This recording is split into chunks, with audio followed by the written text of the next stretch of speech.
Assalamualaikum warahmatullahi wabarakatuh. Perkenalkan, nama saya Elisa Putri Siana dari Prodi Pendidikan Bahasa dan Sastra Indonesia Universitas Islam Sultan Agung Semarang semester 2. Dalam video kali ini saya akan membacakan serta menganalisis salah satu karya sastra puisi ciptaan Chairil Anwar yang berjudul Doa.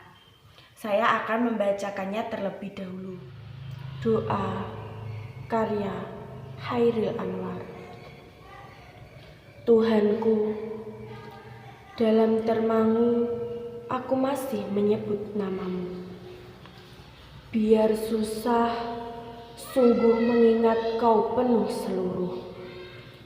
Cahayamu panas suci, tinggal kerip lilin di kelam sunyi. Tuhanku, aku hilang bentuk, remuk. Tuhanku, aku mengembara di negeri asing. Tuhanku, di pintumu aku mengetuk. Aku tidak bisa berpaling. Setelah membacakan puisi tersebut, saya akan menganalisisnya. Saya akan menganalisis berdasarkan unsur-unsur puisi. Unsur-unsur puisi sendiri dibagi menjadi dua, yaitu struktur batin dan struktur fisik. Struktur batin puisi terdiri dari tema, amanat, nada, suasana, serta perasaan. Sedangkan struktur fisik dari puisi sendiri terdiri dari diksi, kata konkret, imaji, majas, serta rima. Sekarang mari kita bahas terlebih dahulu tentang struktur batin yang ada di dalam puisi karya Chairil Anwar yang berjudul Doa. Yang pertama yaitu tema. Tema yang terdapat dalam puisi tersebut yaitu mengangkat tema ketuhanan, khususnya hubungan hamba dengan Tuhannya. Hal ini dapat dibuktikan melalui kutipan kedua, yaitu Tuhanku, dalam termangu aku masih menyebut namamu, dan yang kedua yaitu Tuhanku, di pintumu aku mengetuk. Dari kedua kutipan tersebut merupakan gambaran dari keadaan seorang hamba yang ingin kembali ke jalan Tuhan. Kemudian yang kedua yaitu ada suasana. Suasana dalam puisi tersebut adalah menyedihkan dan mengharukan. Hal ini dibuktikan dalam kutipan, dalam termangu aku masih menyebut namamu. Sedangkan suasana mengharukan dibuktikan dengan di pintumu aku mengetuk. Dari kutipan kedua tersebut menunjukkan perasaan dan rasa ingin bertaubat dengan sungguh-sungguh. Perasaan seorang penulis yang ingin bertobat dengan sungguh-sungguh. Yang ketiga yaitu ada nada. Nada yang digunakan dalam puisi doa tersebut adalah sedih, karena dalam puisi tersebut bercerita tentang seorang yang sangat menyesal atas apa yang ia perbuat. Kemudian yang keempat ada amanat. Amanat dalam puisi tersebut yaitu sebagai seorang manusia memang tidak luput dari kesalahan. Namun walaupun begitu kita harus menyadari kesalahan itu dan segera bertobat. Kemudian yang kelima ada perasaan. Perasaan yang terdapat dalam puisi tersebut yaitu sedih, terharu, dan penyesalan. Setelah menganalisis struktur batin, saya akan menganalisis struktur fisik dari puisi doa karya Chairil Anwar. Yang pertama yaitu diksi. Pada puisi doa karya Chairil Anwar diceritakan bahwa penyair telah mengalami krisis iman sehingga diksi yang menggambarkan perasaan itu ragu, bimbang, dan lemah. Hal tersebut dikuatkan pada kutipan penuh seluruh, kerlip lilin di kelam sunyi. Kemudian yang kedua yaitu ada kata konkret.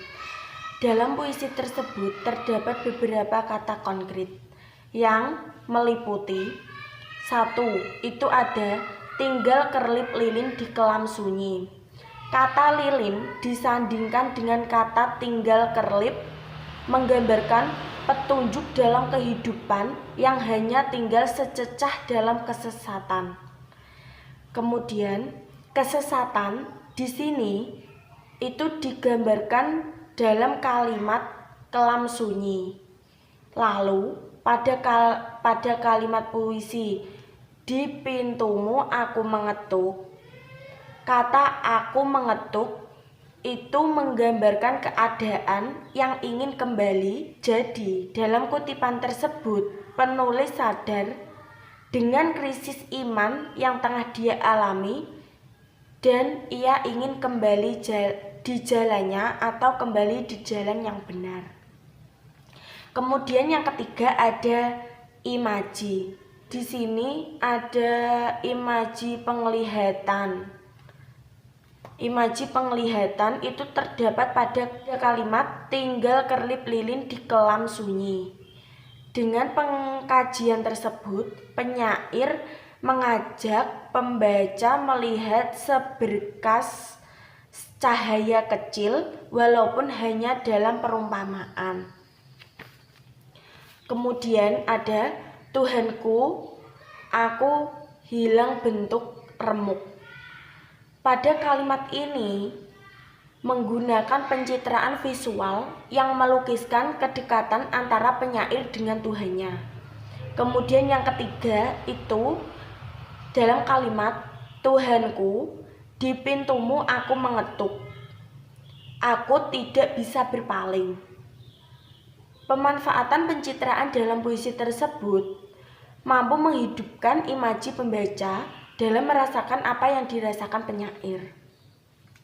Kemudian yang keempat ada majas.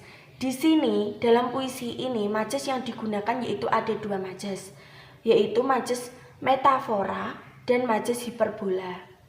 Majas metafora itu terdapat pada kalimat aku mengembara di negeri asing.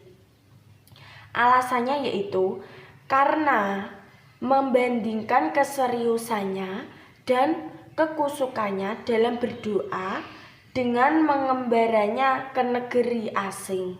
Kemudian dalam majas hiperbola itu terdapat dalam kalimat aku hilang bentuk remuk. Yang terakhir yaitu rima. Rima yang digunakan dalam puisi tersebut pada bait pertama itu suasana rimanya i merupakan rima acak didominasi oleh vokal u yang merupakan vokal berat. Hal ini menggambarkan bahwa masalah krisis iman yang dialami penulis merupakan masalah berat. Sedangkan pada bait kedua itu juga sama didominasi oleh vokal u. Alasannya sama seperti yang pertama serta merupakan rima acak. Sekian video dari saya mengenai analisis puisi karya sastra Chairil Anwar. Semoga bermanfaat dan apabila ada kesalahan mohon dimaafkan. Wassalamualaikum warahmatullahi wabarakatuh.